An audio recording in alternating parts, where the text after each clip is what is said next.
बिस्मिल्लाहिर्रहमानिर्रहीम। अस्सलाम वालेकुम स्टूडेंट्स। आज हम अल्हम्दुलिल्लाह अल्लाह के फजल करम से तोय की फ़ैमिली शुरू करने लगे हैं। उम्मीद है कि पिछले इसबाक से आपने बहुत कुछ सीखा होगा। तो तोय की फ़ैमिली हम शुरू करते हैं। तोय ज़ोए, चूँकि ये दो लफ्ज़ होते हैं इसलिए इसकी भी फ़ैमिली बन जाती है। तो तोय और ज़ोए के साथ हम अल्फाज किस तरीके से जोड़ कर लिखेंगे वो मैं आपको बताने लगा हूँ। आप लोगों ने इन चीज़ों को ज़हन नशीन रखना है।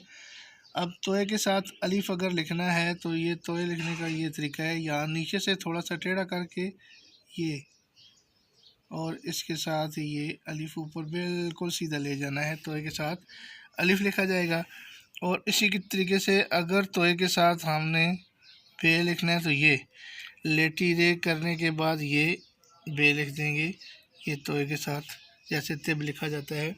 इसी तरीके से आगे फिर तोय के साथ अगर जीम लिखना है तो ये मद की तरह आके ये जीम आ जाएगा।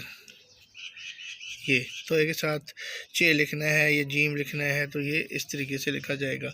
इसी तरीके से तोय के साथ अगर दाल लिखना है, अगला लफ्ज़ चूँकि दाल बनता है तो ये इसका ये तरीका है। आपको मैंने बताया था कि अगर दाल किसी लफ्ज़ से आगे जुड़ती है तो रे ये बन जाती है। तो ये देखिए ये शेप रे की है लेकिन इसको दाल ही पढ़ेंगे। तोय के साथ ये दाल लिखी हुई है। आगे इसी तरीके से लफ्ज़ तोय के साथ हम रे लिखते हैं। तो तोय के साथ चूँकि स्लाइड वाली रे आती है तो जैसे तरीका वगैरह लिखा जाता है, तो ज़राफ़त वगैरह या इस तरह के जो लफ्ज़ लिखे जाते हैं इसके साथ ये स्लाइड वाली रे आती है, सादा रे का इस्तेमाल नहीं होता। इसी तरीके से तोय के साथ सीन के लिए 3 दंदाने बनाने के बाद ये शेप ऑफ मून, तोय के साथ सीन आ जाएगा। इसी तरीके से तोय के साथ अगर आपने शीन लिखनी है तो इसका ये तरीका होगा, ये तोय के साथ ये शीन स्लाइड वाली लिख दिए, उधर सादी भी लिखी है और ये स्लाइड वाली भी लिख दिया है। आगे तोय के साथ स्वाद है, ये लिखने के बाद ये स्वाद इसके साथ जोड़ देंगे। स्वाद ज्वाद दोनों जोड़े जा सकते हैं। अब तोय के साथ है आइन, ये ऊपर की तरफ जाना है, फिर ये ऐसे ला के ये आइन बन जाएगा। तो आइन गैन एक ही है जैसे होते हैं। तोय के साथ फिर हमने फे लिखनी है तो ये इसकी नोक के साथ ये फिर पूरा कलम वाला तोय के साथ फे। और इसी तरीके से तोय के साथ काफ लिखना है तो ये नातिक वगैरह या इस तरह के लफ्ज़ जो लिखे जाते हैं वैसे।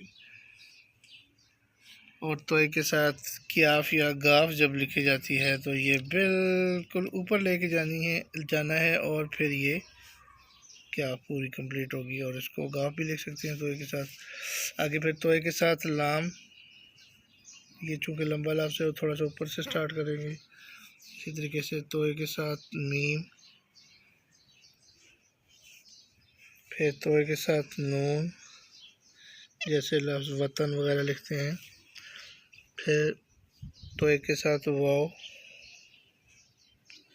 तोय फिर तोय के साथ है, ये मद्दा का इस्तेमाल होगा। फिर तोय के साथ छोटी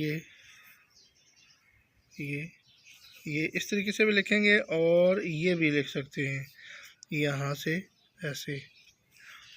और तोय के साथ बड़ी ये तोते वगैरह या इस तरह के जो लफ्ज़ लिखे जाते हैं वो इस स्टाइल में लिखे जाते हैं। तोय के साथ बड़ी ये। तो उम्मीद है कि तोय की फ़ैमिली की आपको समझ आ गई होगी कि तोय के साथ अल्फाज अगर जोड़ के लिखे जाएं तो किस तरीके से लिखे जाएंगे। तोय बहुत सारे अल्फाज के अंदर आ जाता है या साइड पे आ जाता है, तो उसको भी लिखने का एक तरीका होता है। इसलिए ये अल्फाज आपको पता होने चाहिए किस तरीके से तोय के साथ अल्फाज को जोड़ के लिखना है। तो आप अपने प्यार का इज़हार करने के लिए आप इसको लाइक कर सकते हैं, शेयर कर सकते हैं, दोस्तों को सिखाने के लिए अपने अजीज़ और रिश्तेदारों को ये चीज़ बताएं ताकि उनको भी ये चीज़ें लिखनी आ जाएं। और चैनल को सब्सक्राइब लाजमी करें ताकि जो भी नया सबक या नई वीडियो मैं अपलोड करूं तो आप तक पहुंच जाए। अल्लाह हाफिज़। इंशाल्लाह अगले सबक में फिर मुलाकात होगी। अस्सलाम वालेकुम।